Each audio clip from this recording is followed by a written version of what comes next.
When my stepmother manipulated Dad to steal our inheritance, I discovered she had a criminal past involving suspicious deaths spanning 20 years. The revelation came 3 months after Dad's funeral, when I was cleaning out his office and found a folder labeled Urgent Do Not Dispose, hidden behind his filing cabinet. Inside were police reports, newspaper clippings, and handwritten notes documenting a suspicious death in Oregon from 2003. The victim was Harold, age 67, who had died from what was ruled accidental carbon monoxide exposure in his garage. The widow who collected his $400,000 life insurance policy was listed as Rebecca. The woman I knew as my father's loving wife of 5 years was actually someone with a pattern of targeting elderly men. My name is Chloe. I'm 32 years old, and I'm a forensic accountant who specializes in financial fraud investigations. When Dad married Rebecca 3 years after Mom's death, I thought he'd found companionship in his golden years. I was wrong. He'd found a predator who had been planning his financial exploitation since their second date. The inheritance theft wasn't just greed. It was part of a scheme that had worked multiple times before. Dad died of a heart attack at age 69, just 6 weeks after changing his will to leave everything to Rebecca instead of splitting it between me and my brother Nathan. The timing seemed unfortunate but not suspicious until I found his secret investigation. If you've ever suspected someone in your family wasn't who they claimed to be, you know the cold fear I felt reading those police reports. If you've ever wondered how predators target vulnerable people, you'll understand why I couldn't let this go. Hit that like button if you believe justice should be served no matter how long it takes. And subscribe, because this story is about what happens when a forensic accountant discovers her stepmother has a criminal history. The folder contained Dad's meticulous documentation of Rebecca's lies about her past. She'd told us her first husband died in a car accident, but Dad had discovered Harold's death certificate listing carbon monoxide exposure. She'd claimed to be a retired nurse from Portland, but Dad found no employment records matching her story. Most damning, Dad had found evidence that Rebecca had researched his net worth, his health conditions, and his family relationships before they'd met at the chance encounter in the hospital cafeteria. Their romance hadn't been a love story. It had been a calculated targeting of a vulnerable widower. The final document in the folder was a letter Dad had written but never sent. Chloe, if something happens to me before I can expose Rebecca, please know that I discovered the truth too late. She's not who she says she is. Harold was targeted, and I believe I'm next. The evidence is in our safety deposit box at First National. Don't let her get away with this again. Dad had known Rebecca was planning to harm him, but he'd died before he could protect himself or warn us. The will changed that. Left everything to Rebecca had been signed under pressure, probably with threats about what would happen to Nathan and me if Dad didn't comply. But Rebecca had made one crucial mistake in her planning. She'd assumed that Dad's daughter was just a grieving family member who would accept his sudden death and her inheritance claim without question. She had no idea she'd just inherited an enemy who investigated financial fraud for a living. And unlike her previous victims, I had the skills, resources, and professional networks to uncover exactly what Rebecca had been doing for the past 20 years. The woman who thought she'd gotten away with financial exploitation was about to discover that some daughters don't just grieve their fathers, they get justice for them. Before I tell you how I exposed a financial predator, let me tell you why I was uniquely qualified to destroy Rebecca's carefully constructed life. She had no idea she'd just made an enemy of someone who uncovers financial fraud for a living. I'm Chloe, and for the past 8 years, I've worked as a forensic accountant for the FBI's Financial Crimes Unit. My specialty is tracking money laundering, insurance fraud, and suspicious financial patterns that indicate criminal activity. I'm the person they call when someone's financial behavior doesn't match their claimed identity or income source. I'm the person who finds the hidden accounts, the forged documents, and the paper trails that prove someone isn't who they claim to be.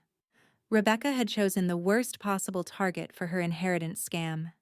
My expertise in financial forensics started during college, when I discovered that my roommate had been stealing financial aid money by creating fake student identities. Instead of reporting her immediately, I spent weeks documenting her methods, tracking her money movement, and building an airtight case that led to federal charges. That investigation taught me that people who commit financial crimes rarely limit themselves to one victim or one method. They develop patterns, perfect their techniques, and escalate their activities over time, which is exactly what Rebecca had been doing for 2 decades. But what made this personal wasn't just professional expertise, it was the relationship she'd destroyed with my father. Dad was Thomas, a retired high school principal who'd spent 43 years educating teenagers and building a modest but comfortable retirement fund. After Mom died of cancer when I was 27, Dad had been lonely, but determined to maintain his independence and dignity. He'd been cautious about dating, protective of his financial security, and deeply committed to leaving an inheritance that would help Nathan and me build our own families. Dad had worked 2 jobs during my childhood to pay for my college education. He'd sacrificed vacations, luxury purchases, and personal comforts to build savings that would provide security for his children after his death. He'd earned the right to choose how his life's work would be distributed, and Rebecca had stolen that choice through manipulation and fear. But she'd also stolen something more precious: Dad's final years of peace and happiness. The secret investigation folder revealed that Dad had spent the last months of his life terrified, isolated, and desperate to protect his children from a woman he'd discovered had a criminal history. Instead of enjoying retirement with a loving companion, Dad had been living with a predator who was planning his financial exploitation while pretending to care for his health and happiness. Rebecca had stolen his money, but more importantly, she'd stolen his sense of safety, trust, and hope for the future. The woman I'd welcomed into our family as a stepmother had been systematically destroying my father's emotional and financial security while planning his exploitation. 3 days after the funeral, Rebecca had contacted Nathan and me to explain that Dad's will had been changed, and we would not be inheriting anything significant. "Your father wanted to make sure I was taken care of," she'd said with tears in her eyes. "He felt terrible about leaving me alone after building a life together. He asked me to use part of the inheritance to help you both when I could, but everything is in my name now." She'd even offered to give us small amounts of money when my finances are more settled, making her theft seem like generosity rather than fraud. Nathan, who works as a teacher and has 2 young children, had been devastated by the financial loss, but had accepted Rebecca's explanation because he trusted Dad's judgment. I'd been suspicious but had no evidence of wrongdoing until I found Dad's investigation folder. Now I understood that Dad's will change had been made under pressure, probably with threats about what Rebecca would do to Nathan's family if Dad didn't comply with her demands. Dad had been trapped between protecting his children from immediate danger and protecting his life's savings from theft. Rebecca had forced him to choose between his family's physical safety and their financial security. But she'd underestimated how much evidence a retired principal could gather when he put his mind to it. Dad had been methodical in his research, careful in his documentation, and strategic in hiding evidence where Rebecca wouldn't find it, but his children eventually would. He'd built a case against his wife while living with the knowledge that she was planning to harm him. And now it was my responsibility to finish what Dad had started. As a forensic accountant, I knew that financial predators like Rebecca rarely strike only once. If she'd exploited Harold for his insurance money and manipulated Dad for his inheritance, there were probably other victims, other suspicious circumstances, other financial crimes that could be documented and prosecuted. Rebecca thought she'd gotten away with another perfect crime. She was about to learn that her latest victim had a daughter who specialized in proving that perfect crimes don't exist.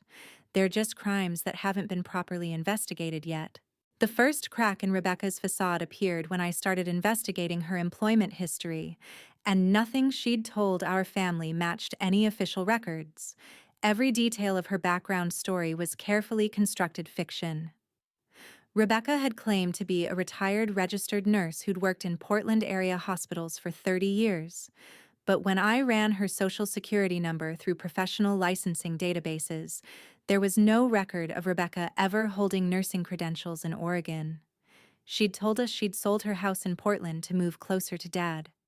But property records showed no real estate transactions under her name in the Portland metropolitan area. Most tellingly, her social security number showed a work history that didn't match her stories. Instead of hospital employment, Rebecca had worked for various temporary agencies, insurance companies, and elder care services, all jobs that would give her access to vulnerable, wealthy seniors. She hadn't been a healthcare worker. She'd been a professional predator with access to potential victims. I spent my lunch breaks at the FBI office running Rebecca through every database I had access to. Criminal background checks, financial records, court filings, marriage licenses, death certificates, building a comprehensive picture of who Rebecca really was. The real story began to emerge through patience and professional investigation techniques. Rebecca's actual name was Rebecca Ann Thompson. She'd been born in rural Idaho to a family with a history of financial crime and substance abuse. Her father had been convicted of insurance fraud when she was 16. Her older brother had served time for elder abuse and financial exploitation of nursing home residents. She'd grown up in a family where stealing from vulnerable people was considered normal behavior. Rebecca had married Harold in 2001, just 18 months after meeting him at a grief counseling group following his first wife's death from Alzheimer's disease.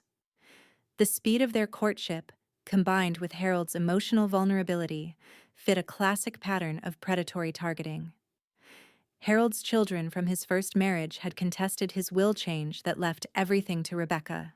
But their legal challenge had been dropped after Harold's sudden death. The carbon monoxide exposure was ruled accidental because Harold had a history of depression and the garage door was found closed. But depression doesn't explain why someone would start their car in a closed garage while having coffee. And it doesn't explain why Harold's coffee cup tested positive for substances that weren't prescribed to him. The Oregon police had noted these inconsistencies, but couldn't prove harmful intent without additional evidence. Rebecca had collected the insurance money and disappeared from the area within 3 months of Harold's death. 2 years later, she'd surfaced in Nevada and working for an elder care agency that specialized in wealthy retirees. That's where she'd perfected her hunting techniques. The elder care job gave Rebecca access to detailed information about clients' financial situations, health conditions, and family relationships. She could identify lonely widowers with substantial assets and minimal family oversight. She could also learn about their daily routines, medication schedules, and living situations, information that would be crucial for planning their exploitation. My investigation revealed that 3 elderly men had died under suspicious circumstances while receiving care from Rebecca's agency. All 3 had changed their wills to benefit Rebecca shortly before their deaths. All 3 had died from accidents or medical emergencies that could be explained by their age and health conditions. None of the deaths had been investigated as criminal cases because they occurred in different jurisdictions, and Rebecca had moved between cases, making the pattern invisible to local authorities. But when viewed together, the pattern was undeniable. Rebecca was a predator who specialized in targeting elderly men for financial gain. She'd spent 20 years perfecting her methods, learning from each case, and becoming more sophisticated in her targeting and exploitation techniques.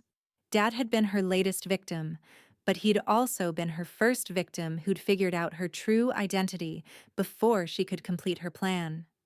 That's why she'd rushed the will change and pushed Dad toward a fatal heart attack through stress and fear, rather than using her usual methods. Dad's investigation had forced Rebecca to deviate from her proven pattern, and that deviation had created evidence of her criminal intent. But the most chilling discovery came when I traced Rebecca's movements over the past 5 years. She'd been systematically researching wealthy widowers in our area, attending grief support groups, volunteering at senior centers, and building a database of potential victims. Dad hadn't been a random target or a crime of opportunity. He'd been selected, stalked, and manipulated by a professional predator who'd spent months planning his exploitation. The chance encounter at the hospital cafeteria had been staged after Rebecca learned about Dad's hospital visits for routine health screenings. Their entire relationship had been a financial exploitation plot disguised as a romance. But Rebecca had made one critical error in her planning. She'd underestimated how much evidence a determined victim could gather, and she'd never imagined that his daughter would have the professional skills to continue his investigation. The woman who thought she'd committed the perfect crime was about to learn that there's no such thing as a perfect financial fraud. There are only crimes that haven't been properly investigated by the right person, and I was definitely the right person for this job.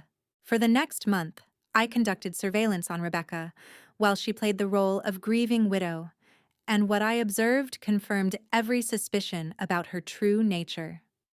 She wasn't mourning Dad. She was already hunting her next victim. Rebecca had moved into Dad's house immediately after the will probate was completed, claiming she needed time to process our loss before making decisions about selling the property.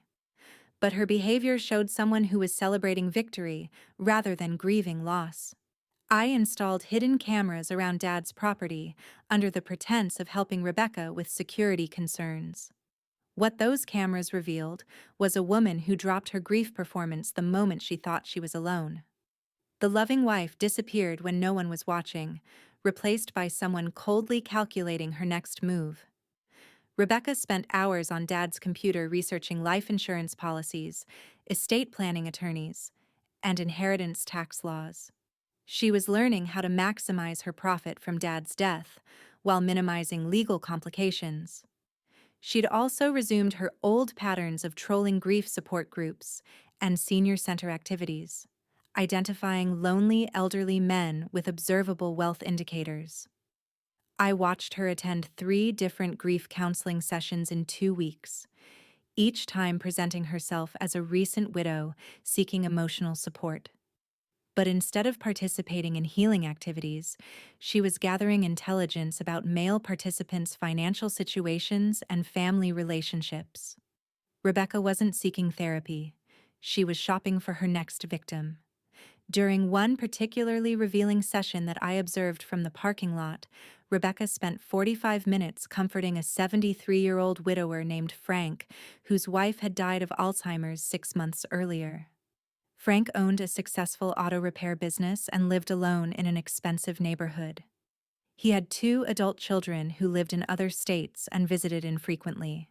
He was taking medication for high blood pressure and diabetes, making him vulnerable to health emergencies. In other words, Frank was exactly the type of target Rebecca had been selecting for 20 years.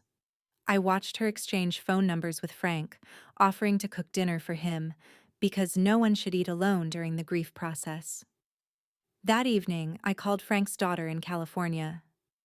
"Mr. Frank, this is Agent Chloe with the FBI," I said, using my professional credentials to ensure she'd take me seriously.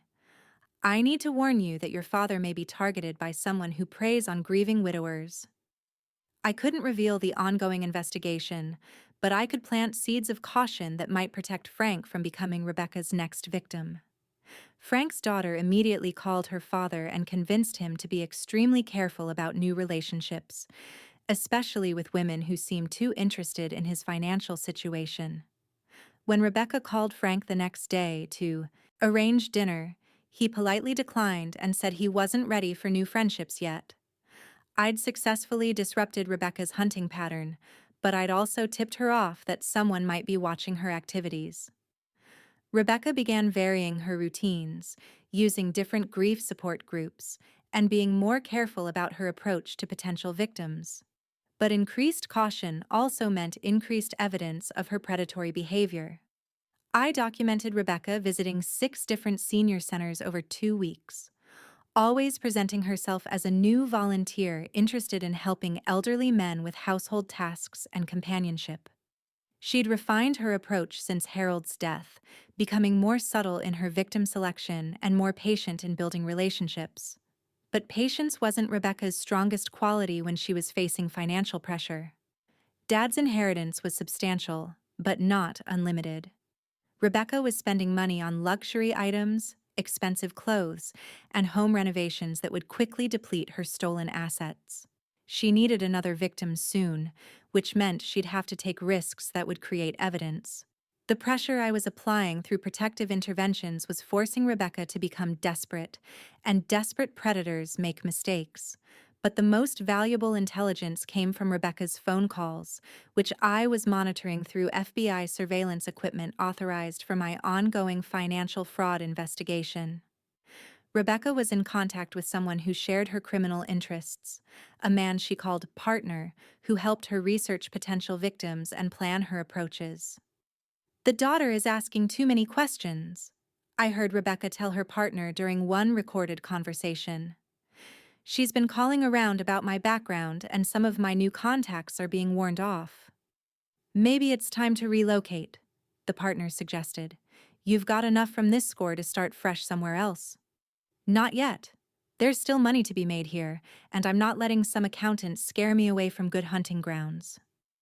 Rebecca was planning to stay and continue targeting elderly men in our area, despite knowing that someone was investigating her activities. But she was also considering elimination of the threat I represented to her criminal enterprise. The woman who'd harmed at least 4 elderly men was now discussing me as a potential problem that might need to be solved permanently. Rebecca wasn't just a financial predator. She was someone who was actively planning to add me to her victim list. But what she didn't know was that every conversation with her criminal partner was being recorded by federal law enforcement equipment. She thought she was planning my harm. She was actually confessing to conspiracy charges that would add decades to her eventual prison sentence.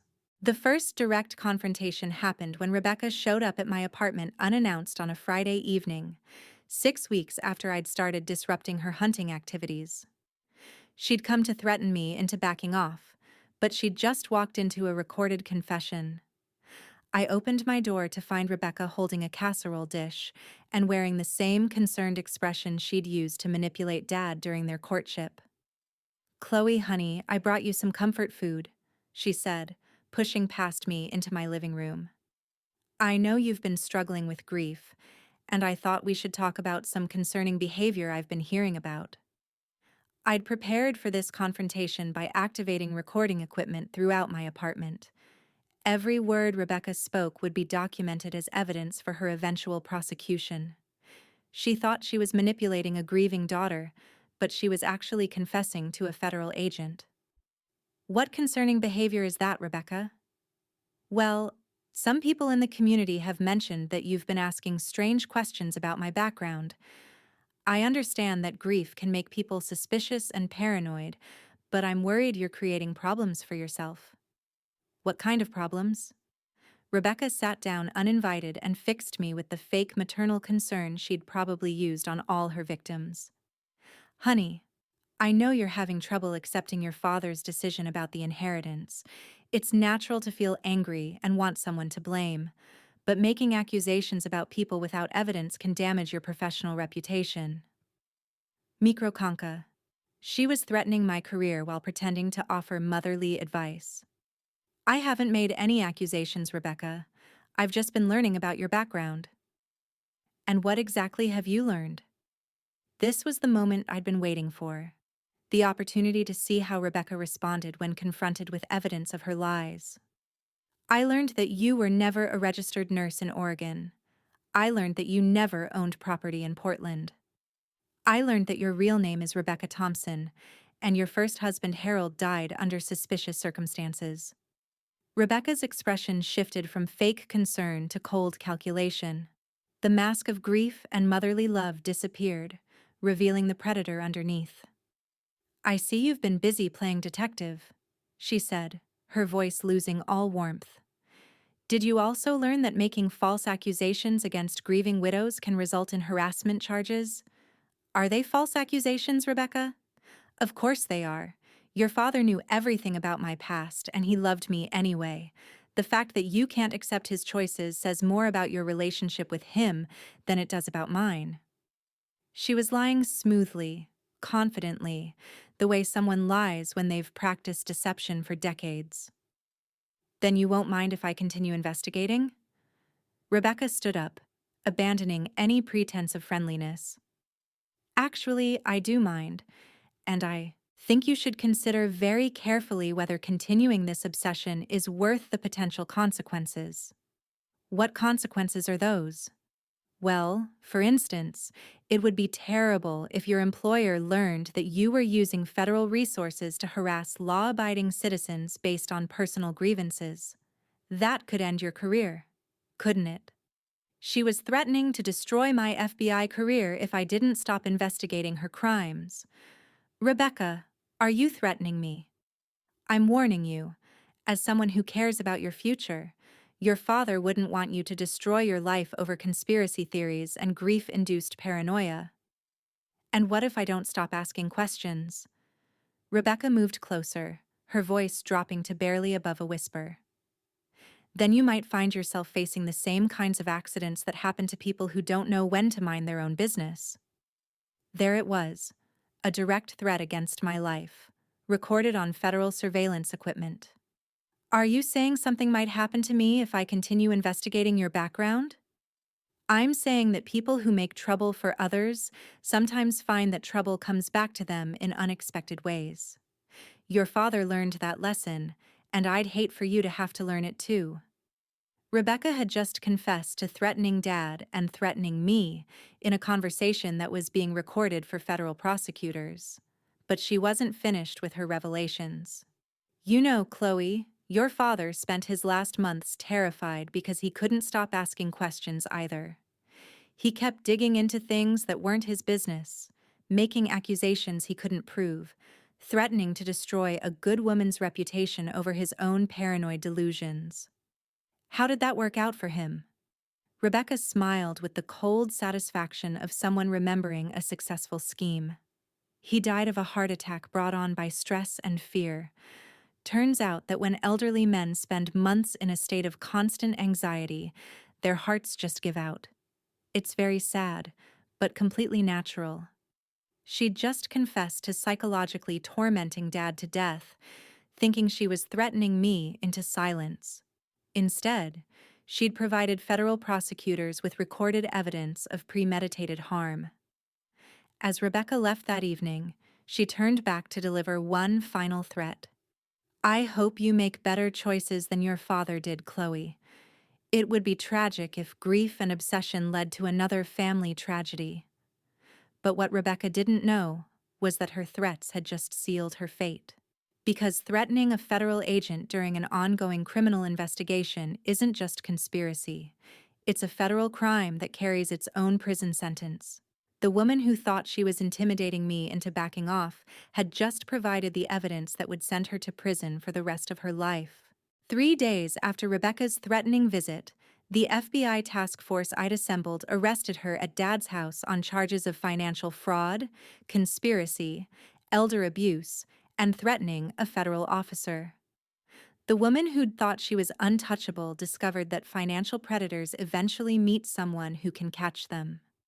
The arrest happened at dawn, when Rebecca was least prepared to maintain her innocent widow performance. FBI agents surrounded the house while Detective Morrison from the Oregon State Police served warrants for Harold's suspicious death and 3 other questionable circumstances. I watched from an unmarked vehicle as Rebecca was led away in handcuffs, her face showing the rage and disbelief of someone who'd been outmaneuvered by a victim she'd underestimated. But the arrest was just the beginning of revelations that would destroy everything Rebecca had built over 20 years. The search of Dad's house revealed evidence that confirmed every suspicion about Rebecca's criminal activities. Hidden in the basement were medical supplies, research files on potential victims, and detailed notes about exploitation methods that would have impressed a criminal psychology professor. Rebecca had been keeping trophies from her victims, jewelry, photographs, and personal items that she'd stolen as souvenirs of successful schemes. Harold's wedding ring was there, along with items from the 3 Nevada victims and several other pieces that suggested additional crimes we hadn't yet identified.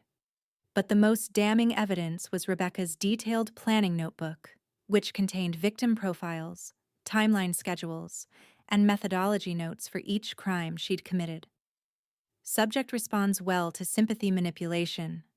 Read one entry about Harold. Increased dependency through careful planning. Target completion after establishing trust. Rebecca had been documenting her crimes like a researcher tracking experimental results. The notebook revealed that Rebecca's methods had evolved over time, becoming more sophisticated and harder to detect with each victim. Harold had been her first major success, teaching her the importance of patience and careful planning in financial exploitation. The Nevada victims had been targeted through medication concerns, health scares, and financial manipulation, all methods that created dependency while appearing helpful.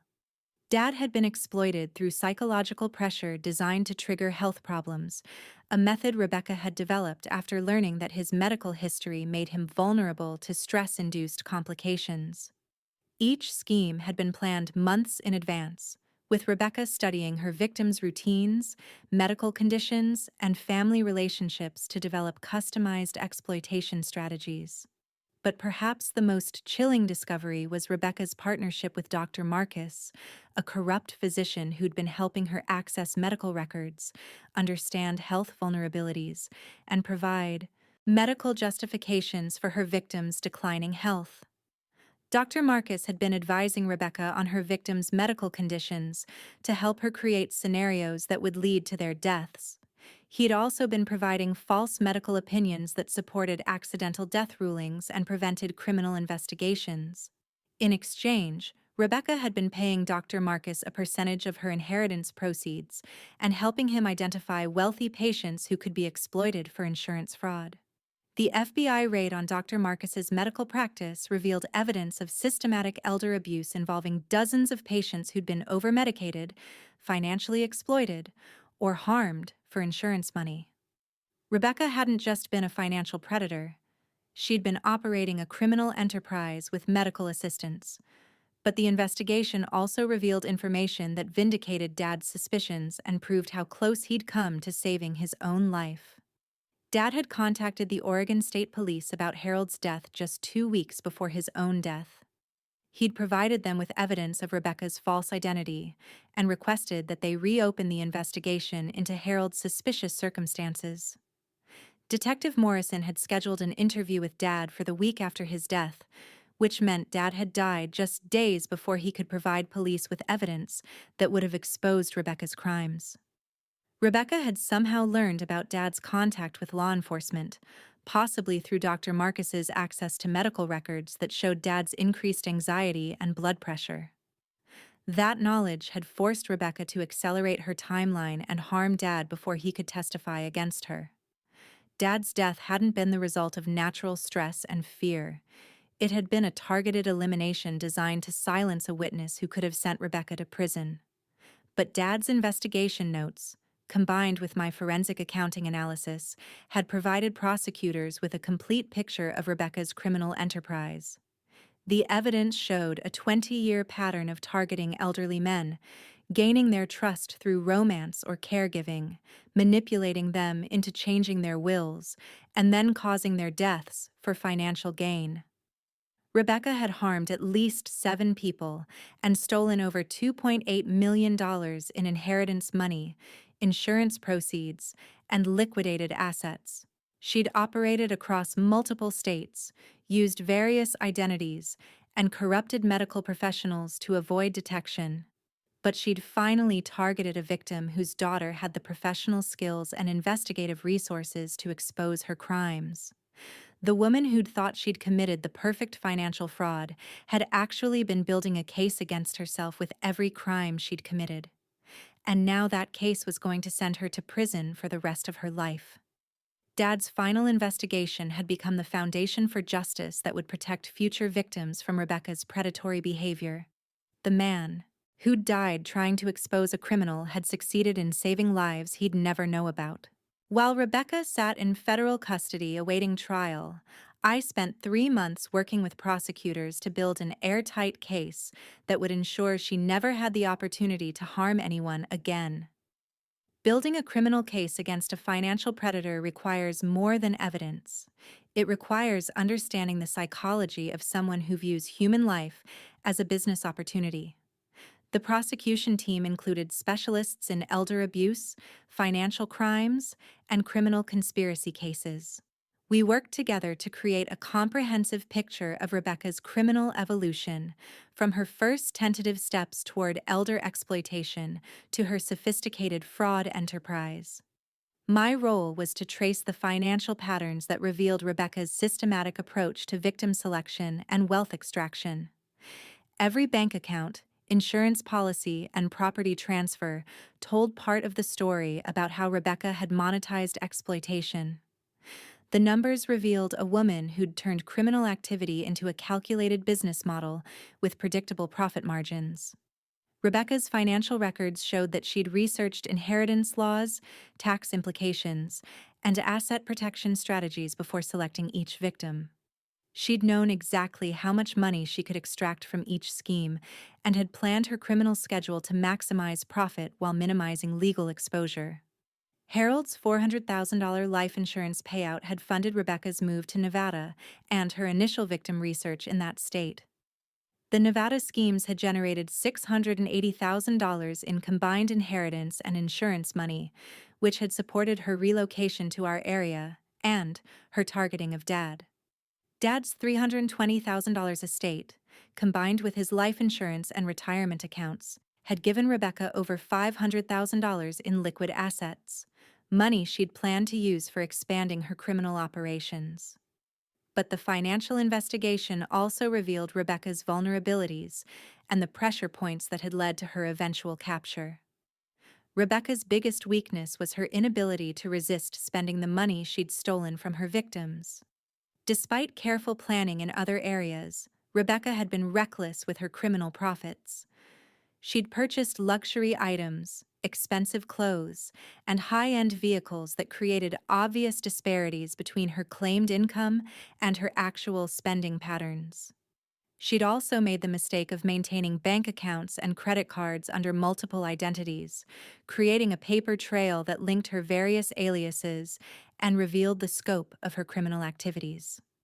Most damaging, Rebecca had been paying Dr. Marcus through traceable financial transactions that provided evidence of their conspiracy and linked both of them to each victim's death. The financial forensics painted a picture of organized criminal enterprise that had been operating for 2 decades, while leaving evidence trails that could be followed by competent investigators. But building the criminal case required more than financial analysis. It required understanding how Rebecca had psychologically manipulated her victims and understanding the emotional impact on the families she destroyed. Working with victim advocates, we interviewed Harold's children, who described the dramatic personality changes their father had experienced during his relationship with Rebecca.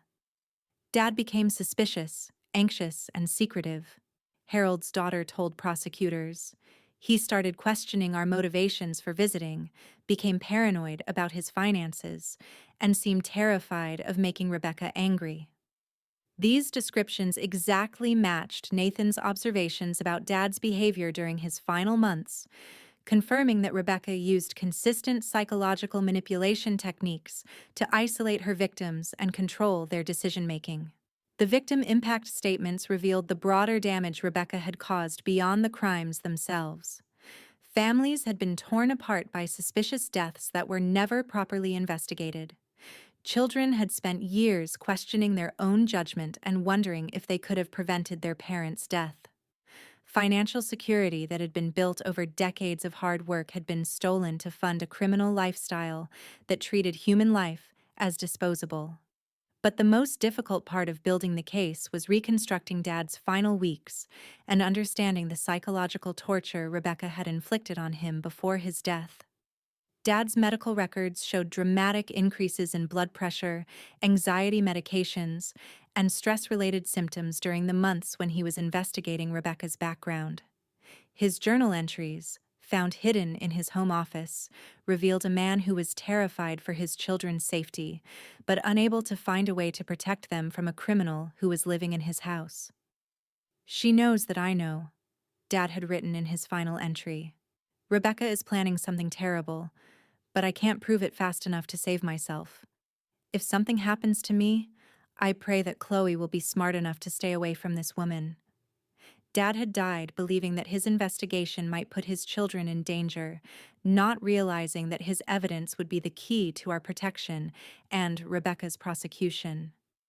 The psychological evaluation ordered by the court revealed that Rebecca had been diagnosed with antisocial personality disorder and narcissistic traits that made her incapable of empathy or remorse.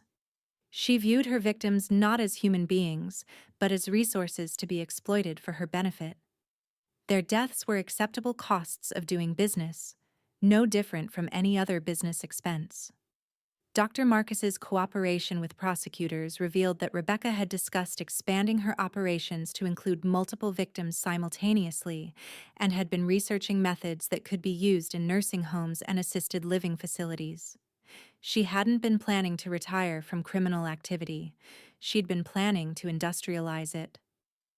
The woman who'd harmed Dad for his inheritance had been preparing to become a large-scale predator of elderly people. But her capture had ended a criminal career that could have claimed dozens more victims. During the 6 months between Rebecca's arrest and her trial, I discovered that exposing a financial predator creates a power that extends far beyond personal justice. The investigation that started as revenge for Dad's death became a mission to protect other families from the same devastation.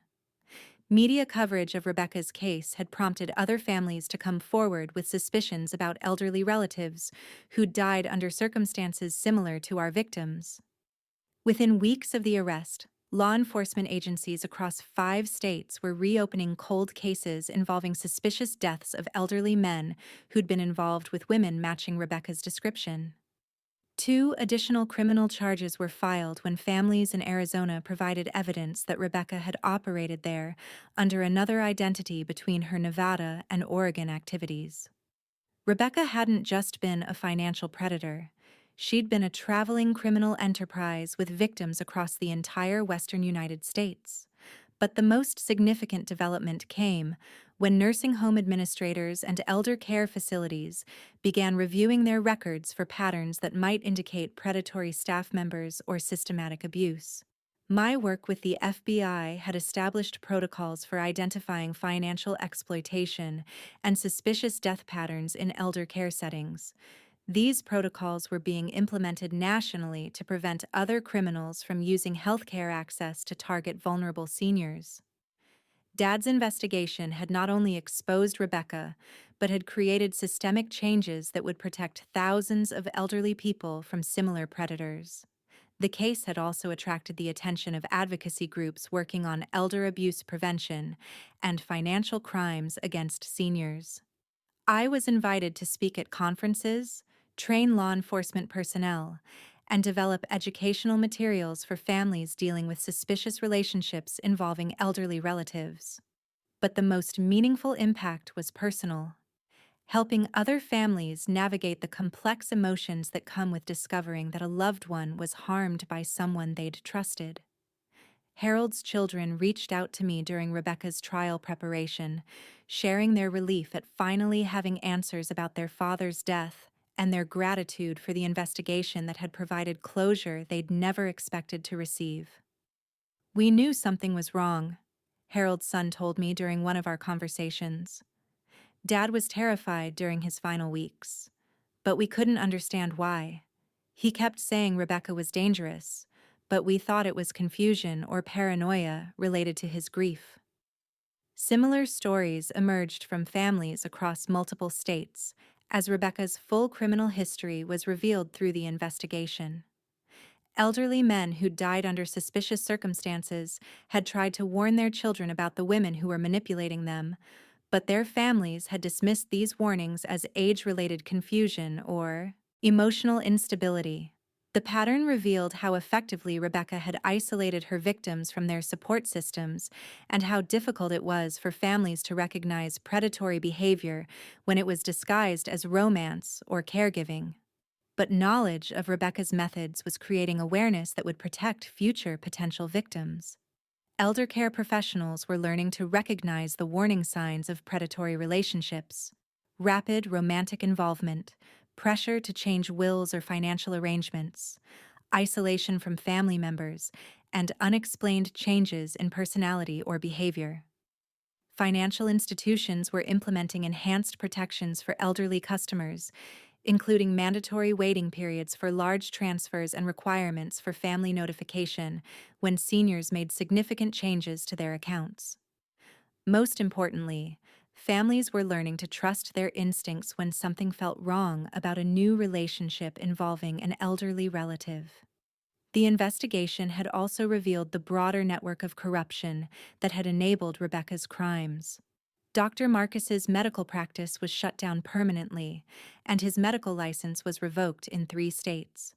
His cooperation with prosecutors led to the identification of other healthcare workers who'd been involved in elder abuse schemes. The insurance companies that had paid claims on Rebecca's victims were conducting comprehensive reviews of suspicious death claims and implementing new investigation protocols for elderly policyholders. Even the grief counseling groups where Rebecca had hunted for victims were developing screening procedures and staff training to identify potential predators who might target vulnerable participants. But perhaps the most satisfying development was watching Rebecca's confidence erode as the scope of her exposure became clear. Initial court appearances had shown a woman who still believed she could manipulate her way out of consequences through charm, lies, and victim-blaming strategies. But as evidence mounted and additional charges were filed, Rebecca's demeanor shifted from confident manipulation to desperate damage control, to resigned acceptance that her criminal career was over. Her attorney's attempts to negotiate plea bargains were consistently rejected by prosecutors who had overwhelming evidence and multiple victim families demanding maximum accountability. Rebecca's partner network, including Dr. Marcus and several other accomplices, had agreed to cooperate with prosecutors in exchange for reduced sentences, leaving Rebecca isolated and facing the full consequences of her crimes alone. The woman who'd spent 20 years exploiting trust and vulnerability was discovering what it felt like to be completely powerless and abandoned. She was experiencing the fear and helplessness that she'd inflicted on every one of her victims during their final weeks of life. But unlike her victims, Rebecca's fear was justified by her own actions, rather than manufactured by a predator's manipulation. She was finally facing the consequences that she'd avoided for 2 decades of criminal activity. And those consequences were going to ensure that she never had the opportunity to harm another elderly person again. The power of justice was replacing the power of predation, and Dad's investigation was providing protection for families he'd never met. The final confrontation came during Rebecca's trial, when I testified about Dad's investigation and played the recording of her threats against my life for the jury. This was the moment Rebecca realized that all her manipulation skills were useless against documented evidence and recorded confessions. The courtroom was packed with family members of Rebecca's victims, law enforcement officers who'd worked the case, and media representatives covering what had become known as the financial predator case. Rebecca sat at the defendant's table wearing the same expression of concerned innocence she'd used to manipulate Dad during their courtship. But her performance was falling flat, with a jury that had spent 3 weeks hearing detailed evidence of her 20-year criminal enterprise. When I took the witness stand, Rebecca's mask of false victimhood finally began to crack. "Ms. Chloe, please tell the jury about the folder you found in your father's office," the prosecutor requested. I described finding Dad's secret investigation, his documentation of Rebecca's lies about her background, and his research into Harold's suspicious death. The jury listened with growing horror as I explained how Dad had discovered that his wife was a criminal who was planning his financial exploitation. And how did the defendant respond when you confronted her with this evidence? I activated the courtroom's audio system and played the recording of Rebecca's visit to my apartment. Her threats against my life filled the courtroom, revealing the cold calculation behind her widow performance. Then you might find yourself facing the same kinds of accidents that happen to people who don't know when to mind their own business. Rebecca's own words were condemning her more effectively than any prosecutor's argument. The jury heard Rebecca admit to psychologically tormenting Dad to death and threaten to do the same to me if I continued investigating her crimes. Your father spent his last months terrified because he couldn't stop asking questions either. When elderly men spend months in a state of constant anxiety, their hearts just give out. When the recording ended, the courtroom was silent except for the sound of victims' family members crying softly. Rebecca's attorney tried to argue that the recording had been taken out of context, but the jury had heard her exact words describing how she'd caused Dad's death through psychological torture. During cross-examination, Rebecca's attorney attempted to portray me as a vindictive daughter who'd fabricated evidence because I was angry about being disinherited. Ms. Chloe, isn't it true that you were upset about your father's decision to leave his inheritance to his wife instead of his children? I was upset that my father was exploited for his money, I replied. The inheritance was never about what I wanted. It was about my father's right to make his own decisions without being harmed for them. But you have no direct evidence that Ms. Rebecca harmed your father, do you? I have her recorded confession that she psychologically tormented him to death, combined with 20 years of evidence showing that she specializes in targeting elderly men for financial gain. The prosecutor's redirect examination gave me the opportunity to explain how Dad's investigation had uncovered a criminal enterprise that had operated across multiple states with medical assistance. Your father died trying to protect other potential victims, didn't he? Yes. Dad knew that exposing Rebecca would save other families from going through what we were experiencing. And has his investigation succeeded in protecting other potential victims? Absolutely. The protocols we've developed based on Dad's research are now being used nationally to identify and prevent elder abuse. His work has probably saved dozens of lives. When I finished testifying, Rebecca was visibly shaking with rage and desperation. The confidence she'd maintained throughout the trial had evaporated as she realized that her own recorded words had condemned her. But the most powerful moment came when Harold's daughter, Margaret, testified about the impact of Rebecca's crimes on their family.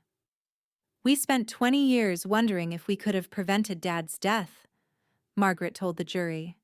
We blamed ourselves for not recognizing that he was in danger. Learning that he was targeted by someone he trusted has been devastating, but it's also given us peace, knowing that his death wasn't our fault. The victim impact statements from 7 families painted a picture of multi-generational trauma caused by Rebecca's predatory behavior. Children had lost not only their fathers but also their sense of security and trust in their own judgment. Grandchildren had grown up without grandfathers who'd been harmed for money that should have supported family legacies. Rebecca had stolen not just lives and money, but entire family futures that had been destroyed by her criminal enterprise. When the prosecution finished presenting their case, Rebecca's attorney made a final attempt to generate sympathy by arguing that she'd been driven to crime by childhood trauma and mental illness. But the jury had heard too much evidence of premeditated, calculated criminal activity to accept mental illness as an excuse for 20 years of systematic exploitation. After deliberating for less than 6 hours, the jury returned guilty verdicts on all charges: 7 counts of causing death through criminal activity, conspiracy, financial fraud, elder abuse, and threatening a federal officer. As the verdicts were read, Rebecca's composure finally collapsed completely. The woman who'd spent decades manipulating others through fake emotions was experiencing genuine terror for the first time. She was facing life in prison without the possibility of parole. The judge scheduled sentencing for the following month, but the guilty verdicts had already delivered the high justice that Dad had died trying to achieve. Rebecca would never have the opportunity to harm anyone again. At Rebecca's sentencing hearing, the judge imposed 7 consecutive life sentences without the possibility of parole, ensuring that she would die in prison for her crimes. Justice looked like a 67-year-old financial predator being led away in shackles, knowing she would never breathe free air again. Ms. Rebecca, the judge said during sentencing, you have systematically preyed upon vulnerable elderly individuals who trusted you with their lives, their hearts, and their financial security. Your crimes represent a particular form of evil that targets society's most vulnerable members. Rebecca showed no remorse during sentencing, maintaining her innocence despite overwhelming evidence and her own recorded confessions. Even facing life in prison, she was unable to acknowledge the suffering she'd caused or express genuine emotion about her victims' deaths. The woman who'd manipulated emotions for 2 decades had revealed that she'd never actually experienced them herself. But for the families of her victims, the sentencing provided closure that many had never expected to receive. I can finally grieve my father properly, Harold's son told reporters after the hearing. For 20 years, we've carried guilt and confusion about his death. Now we know he was targeted by a predator, and we can honor his memory without blame. Dad's investigation had not only exposed a criminal, but had given 7 families the peace that comes with truth and justice. In the 18 months since Rebecca's arrest, I've transitioned from general financial crimes investigation to specializing exclusively in elder abuse cases. Dad's case taught me that protecting elderly people from financial predators is one of the most important ways to honor the vulnerability and wisdom that comes with age. I've worked on dozens of cases now involving family members who exploit elderly relatives, caregivers who steal from clients, and romantic partners who target wealthy seniors for financial gain. But I've also seen the positive impact that comes from proper investigation and prosecution of these crimes. Elder abuse prosecutions have increased by 40% in our region since Rebecca's case established protocols for identifying and documenting financial exploitation patterns. Medical professionals are now trained to recognize the warning signs of predatory relationships and are required to report suspicious behavior involving elderly patients. Financial institutions have implemented enhanced protections for senior customers, including mandatory family notifications for large transactions and cooling-off periods for significant account changes. Most importantly, families are learning to trust their instincts when something feels wrong about relationships involving elderly relatives. The educational materials we've developed based on Dad's investigation have been distributed to senior centers, grief counseling groups, and elder care facilities across the country. Rebecca's case has become a teaching tool for recognizing and preventing the kind of systematic elder abuse that she practiced for 20 years. If you're reading this because you're concerned about an elderly family member's new relationship, please trust your instincts and investigate anything that feels wrong. Predators like Rebecca target emotional vulnerability, social isolation, and financial assets. They move quickly to establish trust and control, often pressuring their victims to make major decisions before family members can intervene. If an elderly relative suddenly changes their will, becomes secretive about finances, or expresses fear about disappointing a new romantic partner, these may be warning signs of manipulation or abuse. Document concerning behavior, maintain relationships with elderly family members, and don't hesitate to contact elder abuse hotlines if you suspect financial exploitation. Most importantly, understand that elderly people who report feeling afraid or threatened should always be taken seriously, even if their concerns seem unrealistic or paranoid. Dad spent his final months trying to warn us about Rebecca, but his fears seemed unreasonable because we couldn't imagine that someone we trusted was planning his harm. If we'd listened to his instincts and investigated his concerns immediately, he might still be alive today. Rebecca taught us that the greatest threat to elderly people often comes from the people who claim to love them most. But Dad's investigation taught us that truth and justice are powerful enough to overcome even the most sophisticated criminal manipulation. Some people prey on the vulnerable because they believe vulnerability equals weakness. But Dad proved that vulnerability combined with determination and love can expose predators and protect future victims. His final act wasn't weakness or victimhood. It was heroism that saved lives he would never know about. Rebecca thought she'd harmed a helpless old man. Instead, she'd targeted a protector whose investigation would ensure that she never harmed anyone again. Have you ever suspected that an elderly family member was being exploited or manipulated? Share your experience in the comments below. Sometimes recognizing the warning signs can save lives. Subscribe for more stories about elder abuse prevention and family protection. Together, we can protect our most vulnerable family members from predators who disguise cruelty as care.